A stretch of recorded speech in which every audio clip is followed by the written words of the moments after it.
আরে দাঁড়াও দাঁড়াও, ভিডিওটা স্কিপ করো না। হ্যাঁ, ঠিকই ধরেছ, মা আবারও আমাদেরকে রেখে গেলেন 365 দিনের অপেক্ষায়।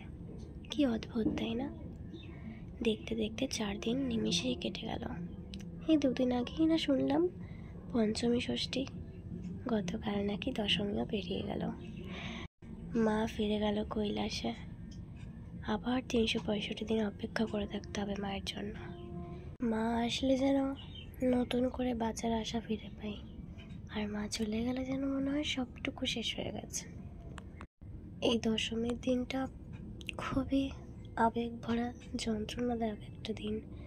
বিশেষ করে মা যখন ভাসান হয়, তখন তো আমি অন্তত না কেঁদে থাকতেই পারি না।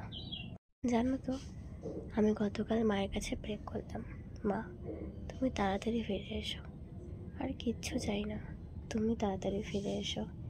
একটা বছর অনেকটা বড় সময়, সবটাকে তাড়াতাড়ি কাটিয়ে তুমি আবার ফিরে এসো আমাদের মাঝখানে।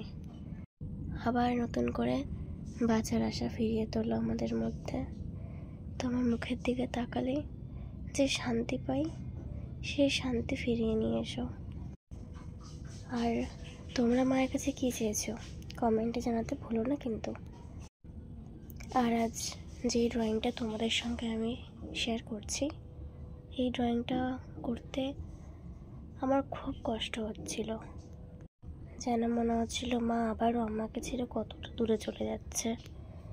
কিন্তু এই ভিডিওটা শেয়ার না করলে আমার মনের আবেগটা তোমাদের সঙ্গে শেয়ার করতে পারতাম না। তোমাদেরকে আমি নিজের ফ্যামিলি মনে করি, তাই আমার আবেগ আঁকার সঙ্গে তোমাদের কাছে পৌঁছে দেওয়ার চেষ্টা করি।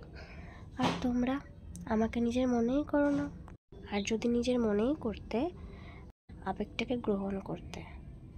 আমি দীর্ঘদিন দেখছি তোমরা আমার ভিডিও দেখছো, লাইক শেয়ার কমেন্ট সাবস্ক্রাইব কিছুই করছো না। তোমরা যদি আমার পাশে না থাকো আমি এগোবো কী করে?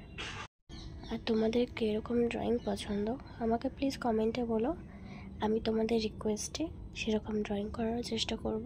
আর হ্যাঁ, শুভ বিজয়া সকলকে।